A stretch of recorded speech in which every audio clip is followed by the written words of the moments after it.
근데 오늘 두 분이 뭐 좀 건강적으로 좀 이게 속 썩는 일이 있다고 저희 닥터하우스를 찾아오셨다고 제가 얘기를 들었는데 유영란 씨는 어떤 것 때문에 좀 속이 썩으세요? 근데 한 10년 전후 그거 해가지고 한 100kg 넘게 나갔어요. 예. 그랬는데 그때 당뇨가 와가지고 이렇게 된 거예요. 김현선 씨는 오늘 어떤 일도 어떤 속 썩이는 것 때문에 오셨어요? 저도 3년 전에 25kg를 뺐었거든요. 네, 근데 다시 이렇게 요요 때문에 힘들게 고생하고 있어요. 김현선 씨 경우처럼요, 우리가 다이어트를 하게 되면은 살을 빼기 전보다 체중이 더 늘어나는 요요가 따라올 수 있죠.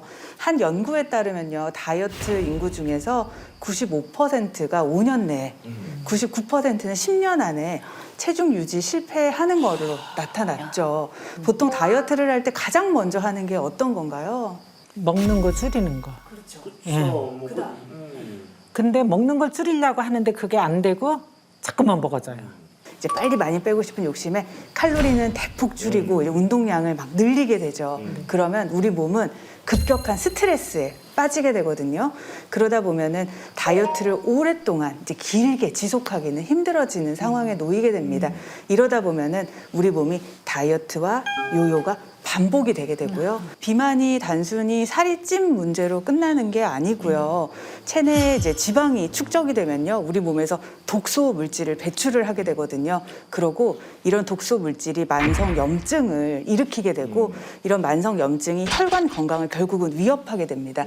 그럼 이런 혈관 건강을 위협하게 되면 고혈압이나 당뇨나 고지혈증 같은 우리가 흔히 알고 있는 만성 이제 질환은 물론이고요. 심근경색이나 뇌졸중이나 치매 같은 전신 건강을 위협하는 질병까지도 다 만들게 되거든요. 최근에는요 이렇게 살이 찌는 비만이 질병 질환 중에 하나다라는 의견으로 인식이 좀 달라지고 있습니다.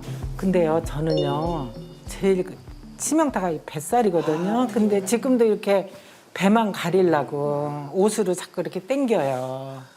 우리가 일반적으로 나이를 먹으면 옛날에는 없었는데 자꾸 여기 이렇게 날씬했던 배 부분에 뭐가 이렇게 하나하나 쌓이잖아요. 그게 결국 배 부분에 쌓이면서 나이살, 뱃살 같은 건데요. 이게 중년의 건강을 이렇게 야금야금 갉아먹는 죽음의 그림자라고도 표현할 수가 있어요. 그래서 뱃살과 나이살은 같고 우리한테 매우 치명적이라고 말씀을 드릴 수가 있습니다.